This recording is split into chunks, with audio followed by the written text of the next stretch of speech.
Nah ini masalah kampung lah, ini repotnya. Karena saya juga hidup di suburban kan sekarang. Suburban itu kan makamnya baru mas, jadi tidak bisa dihitung ya. Jadi perumahan-perumahan ini pada akhirnya pada ke kampung ya, karena kebetulan saya satu kampung dengan Mas Surya itu graveyard Indonesia ini. Jadi apa larinya ke situ. Oh iya, kemudian karena kebetulan Gentan itu juga ada area Pajang. Nah, itu akhirnya saya menghitungnya mundurnya ke situ. Karena pastinya sudah ada sebelum ada peradaban Pajang di situ mestinya ya. Nah, ini saya bertanya lagi, untuk Pajang itu makamnya kan tadi katanya masih satu ini ya, masih polosan begitu ya. Kalau di Pajang itu kebanyakan dimakamkan di mana mas? Karena saya masih penasaran dengan itu.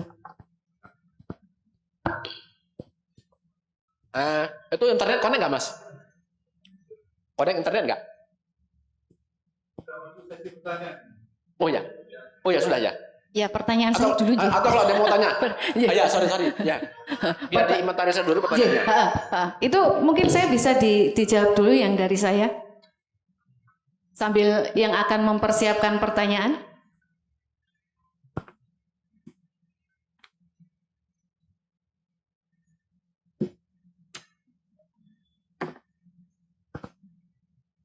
Connect, ya. Connect. Nah, coba buka makam Joko Tingkir. Butuh. Ya. Jangan ada dawatnya ya.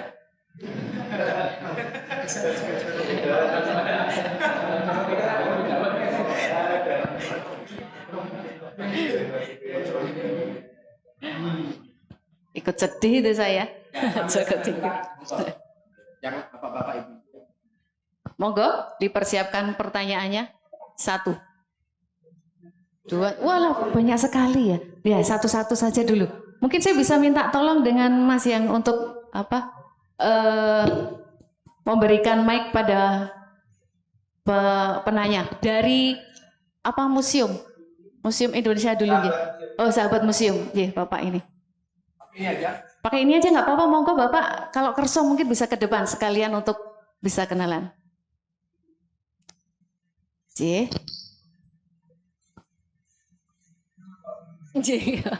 Wah ini kok borongan, ini nanti 3-3 dulu J. Monggo kalian Bapak Sinten. Bismillahirrahmanirrahim. Assalamualaikum warahmatullahi wabarakatuh. Perkenalkan, nama saya Muhammad Taswin Umayyah. Kami dari Sahabat Museum dan kolektor barang antik, Bu. Yang mau saya tanyakan ini, Pak. Untuk makam Bayat itu saya dengar-dengar kok dulu pertamanya di masjid belakangnya Masjid Nggolo di atas waktu zamannya Sultan Agung, itu apa betul dipindah ke situ yang sekarang? Yang kedua, untuk batu nisan Hanyokrokusuman itu kan yang bergaya masa era itu nggih. Nah, itu yang mau saya tanyakan, itu dari abad keberapa sampai berapa, Pak? Itu aja. Terima kasih. Wassalamualaikum warahmatullahi wabarakatuh. Waalaikumsalam warahmatullahi wabarakatuh. Satu lagi, monggo Kanjeng Budaya Ningrat. Mic-nya ini dulu karena tadi yang dari iya. Ini kebetulan Kanjeng Budaya Ningrat ini dulu salah satu narasumber saya ketika berbicara tentang budaya khususnya Kota Solo. Gitu. Jadi Citra Nusantara ini dulu saya juga didongengi banyak sekali sama Kanjeng Budaya Ningrat. Monggo Kanjeng. Bismillahirrahmanirrahim. Assalamualaikum warahmatullahi wabarakatuh. Saya tidak akan mengulang untuk nama saya. Untuk Mas sebagai Yasir. Penulis Mas Yasir. Yang pertama saya terima kasih. Karena Mas Yasir sudah memulai dengan adanya Tosabto Jantraning Urip, itu adalah gambaran siklus kebudayaan manusia yang dipelajari, dan yang terakhir Anda sudah membuat secara ilmiah. Saya terima kasih. Walaupun ini sudah dikaji, lama dikaji, Cuman cara pengkajiannya beda dengan pengkajian ilmiah ya. Sekarang terpapar ilmiah, Anda bisa membedakan nisan Hanyokrokusuman itu diawali dari mustoko, itu sebutannya sebetulnya adalah dari batak, gulu, dodo, lan buncit. Ada endelacek, itu semuanya nanti sama dengan apa yang ditulis dalam serat Bedoyo. Karena Bedoyo Ketawang itu adalah ciptaan Sultan Agung Prabu Hanyokrokusumo. Jadi nanti kalau Anda tarik garis benang merah akan sama. Cuman di sini saya agak kecewa. Kecewa saya, kenapa kok dulu tidak ada kata ngeksi gondo. Wah, ngeksi gondo nganti saya ini cek dinggo. Itu cuman kalau nanti kita berbicara masalah kasanah budaya Jawa perlu tahu. Budaya Jawa itu akan terbagi menjadi babat pangiwo lan babat panengen. Jelas itu. Karena seorang raja tidak mungkin akan menceritakan kehidupannya secara nyata. Mesti secara simbolisme. Dan simbolisme ini akan tertuang dalam nanti yang namanya tembung anduporo. Tembung anduporo ini harus dicari memang. Tidak seperti apa yang kenyataannya itu ditulis. Nah, sementara ini masih banyak yang subhat, abu-abu, remeng-remeng untuk menafsir itu. Nah, ini memang perlu kita kajian. Sampai sekarang saya masih belajar itu. Iya kan? Joko Tingkir kok neng butuh. Ijane tenane piye itu. Tembang-tembang semuanya adalah siratan anduporo, sigromilir dan sebagainya. Notolaku utama tumrape wong tanah Jawi. Wong agung ngeksi gondo panembahan senopati. Kepati Marsudi Sudaning Hawa lan nafsu pinesu tapa brata tanah piying siang ratri hamemangun karyen natya sing somo.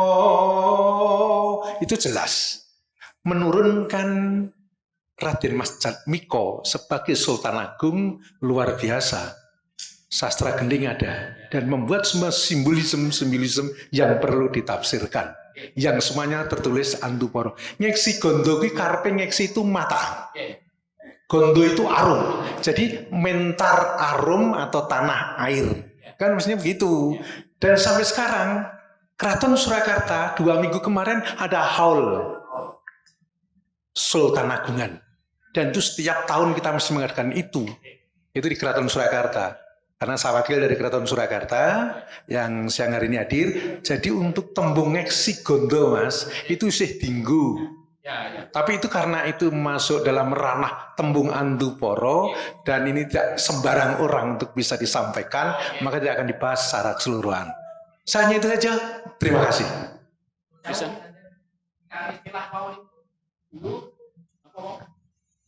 Mentar arum. Yang nisan. Oh, yang itu. Yang atas itu batak. Batak itu kepala. Batak. Terus setelah batak, bawahnya adalah gulu. Setelah gulu ada dodo. Dan yang terakhir adalah buncit. Dan nanti kalau ada 9 itu nanti, itu sebenarnya bentuk tadi, nisan tadi harusnya 9 itu. Ada batak, gulu, dodo, apit ngarep, apit mburi, tangan kanan, tangan kiri, itu ada. Sampai nanti di bawah endelacek, endel meneng itu ada nanti sampai bawah ada buncit, itu bawah sendiri. Iya, itu begitu. Sangat detil ternyata Kanjeng J. Iya, terima Detil kasih. sekali. J. Mungkin Selanjutnya, dilanjut saya. Ya, pertanyaan ketiga.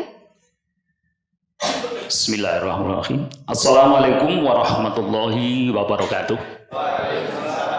Seger waras rahayu. Perkenalkan, saya Toto Yasmiran dari Museum Radio Pustaka Surakarta.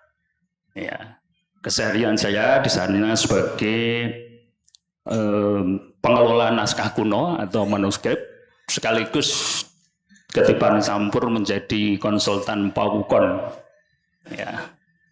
Ya, pertanyaan saya yang pertama, ini menyambung dari sambutan pertama tadi ya, sebelum Mas Yasir, itu tentang mau mengadakan kerjasama mungkin dengan berbagai perpustakaan lama, misalnya dengan Kasunanan, dengan Rati Pustaka maupun Mangkunegaran.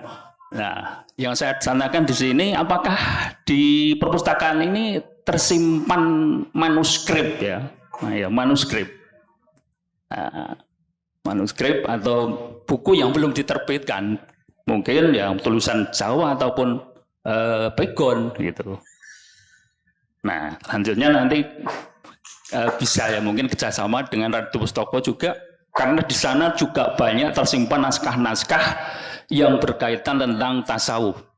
Ya, serat suluk, suluk warni-warni itu banyak sekali, dan satu naskah itu terdiri dari bendel suluk itu, ada suluk batik, suluk antes, suluk tanen dan lain sebagainya. Nah, ini menjadi incaran penelitian bagi mahasiswa sastra maupun mahasiswa UIN. Banyak sekali yang meneliti tentang itu. Ya. Yang kedua, saya tertarik sekali dengan diskusi pada siang hari ini yang disampaikan Mas Yasir. Saya kira Mas Yasir ini orang Turki ya. Turut kijing ternyata. Kerjaannya turut kijing. Ini gelar tambahan loh Mas. Iya, terima kasih atas informasi yang disampaikan ini. Begini, di Rati Pustaka sendiri ada sebuah naskah ya yang masih tulisan tangan tentang patilasan candi, desa dan sebagainya yang ada di Surakarta, terutama yang saya temukan itu yang sebetulnya ada 2 jilid, tapi yang ketemu 1 itu di wilayah Sukoharjo itu, termasuk Triagan tadi juga ada. Itu ada. Ya. Ini sudah menjadi penelitian dari teman saya Adi Deswijaya dari mana Univet. Ya. Nah, sangat menarik sekali. Ini sekitar 7 bulan yang lalu saya kedatangan tamu yang mengaku beliau adalah waring dari Bagus Ngarpah. Oh iya. Bagus Ngarpah itu penulis atau penerjemah ya Quran Kajawaken, dan naskah satu-satunya tersimpan di Museum Rati Pustaka dan sudah kami alih aksara dan sudah diunggah di web sastra.org. Nah, itu para peneliti itu sama kebingungan, siapakah Bagus Ngarpah ini, makamnya di mana? Nah, ini ternyata ujuk-ujuk lah, betunduk datang ada orang mengaku dia itu waring dari Bagus Ngarpah ini. Nah, urutannya begini, saya agak lama ini dari Indra Stapijar. Kemudian naik ke Sarjono bin Darmo Suparto, naik ke Darmo Suparto bin Parto Samad, kemudian naik lagi Samad bin Ki Bagus Ngarpah, terus naik lagi ke Ki Bagus Ngarpah bin Muhammad Ngarpah. Ini abdi dalam ulama Keraton Kasunanan Surakarta 1885 sampai 1905. Naik lagi ke Kiai Muhammad Ngarpah bin Muhammad Soleh atau Kanjeng Raden Tumenggung Seconagoro Bupati Wonosobo. Ini konon sebagai pengikut Diponegoro yang setia. Kemudian naik lagi Kiai Haji Muhammad Soleh atau Syekh Kulhu, ini saya tidak tahu ini siapa. Nah, ini saya sempat ke Desa Pangkur Ngawi Dana. Jam 9 malam saya ke makamnya, tapi tidak seperti saya bayangkan ada kijingnya yang itu lumrah atau wajar-wajar saja itu. Tulisannya Mbah Ngarpah itu wajar. Saya kok, ini apakah benar apa dalam hati saya gitu. Benar kan berbicara pada ini tulisannya begini, bentuknya begini. Lah ini kisahnya ada ya, keluarganya masih ada sampai Canggah Waring. Iya. Sampai kakek dari siapa? Ini juga masih sugeng, masih bisa diajak komunikasi. Nah, itu nanti untuk membuktikan itu bagaimana? Apakah dengan nisan itu saya rasa kok tidak harus seperti tapi dengan apa yang disampaikan oleh keluarga yang ada di sana itu kok menjadi jelas gitu. Ya, nanti mungkin bisa kerja sama. Ya, terima kasih. Assalamualaikum warahmatullahi wabarakatuh. Terima kasih untuk Mas Toto. Ini 3 dulu. Mungkin mic-nya Mas bisa minta tolong untuk diambil ke depan lagi. Kita langsung ke 3 dulu nggih Mas, sabar nggih. Nanti kasihan Mas Yasirnya nanti belum sudah lemes. Kebanyakan pertanyaan belum sempat dijawab, nanti protes, belum dijawab. Nyuwun ngapunten. Saya ambil mic-nya nggih.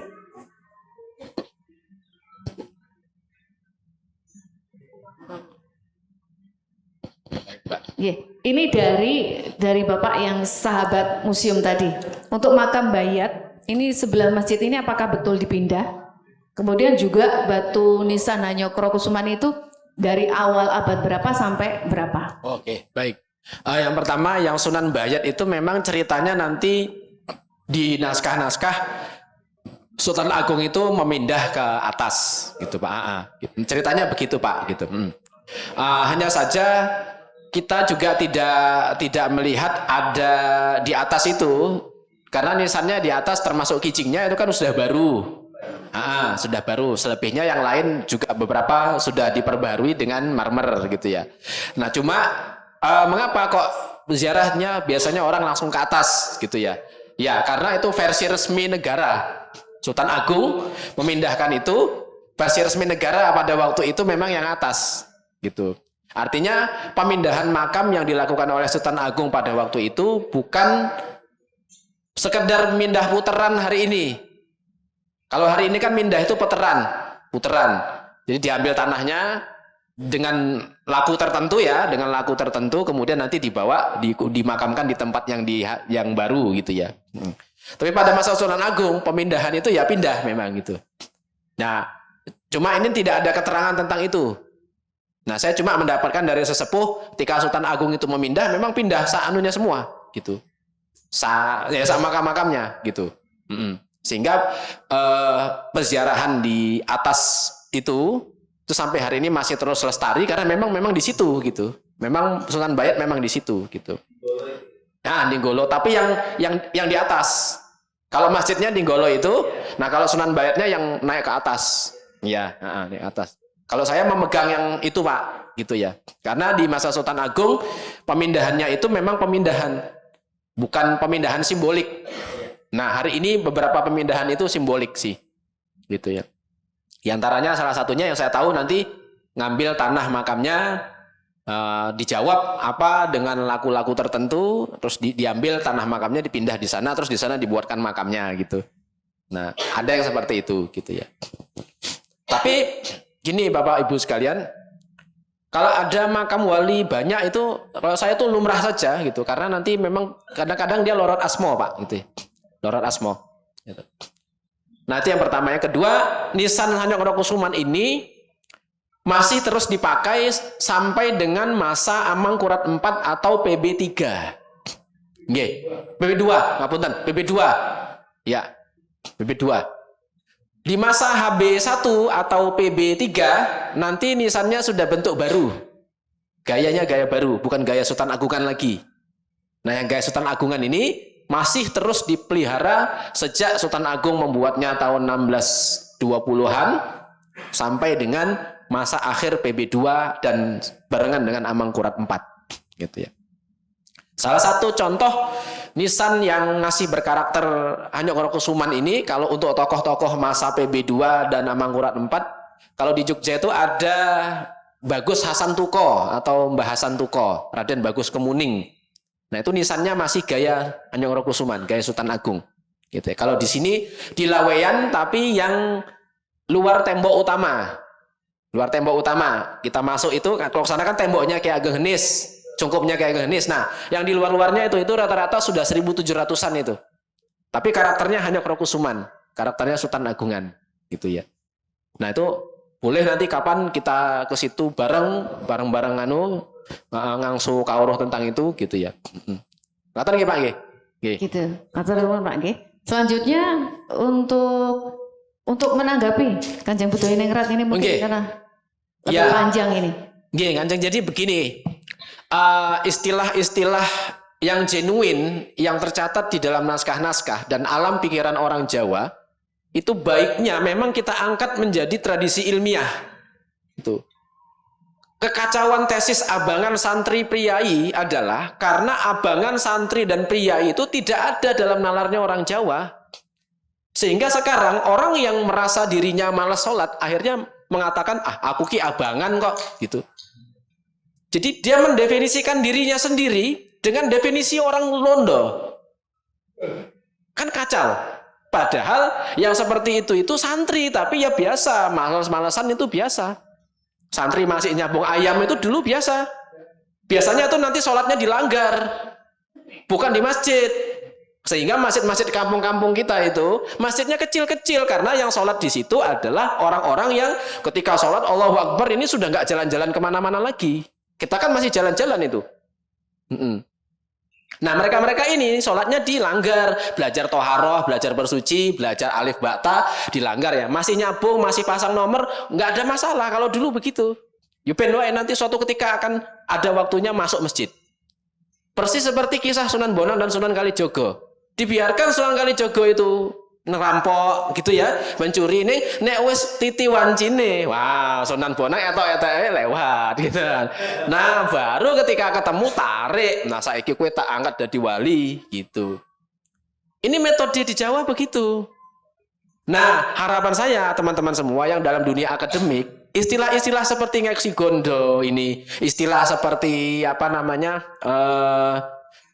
Purnomo Sidi yang saya pakai untuk menyebut istilah hiasan dinisan, ulan tumanggal yang biasa dipakai untuk menyebut rongko keris dan macam-macamnya itu, atau istilah misalnya kembang pepe.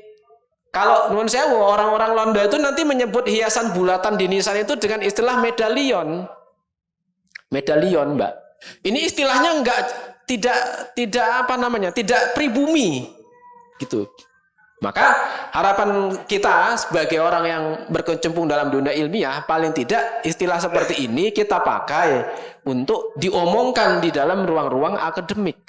Gitu. Sehingga saya sampai hari ini kalau menyebut Mataram, Yogyakarta, Surakarta dan sekitarnya ini telatah ngeksi gondo, karena sebutannya begitu.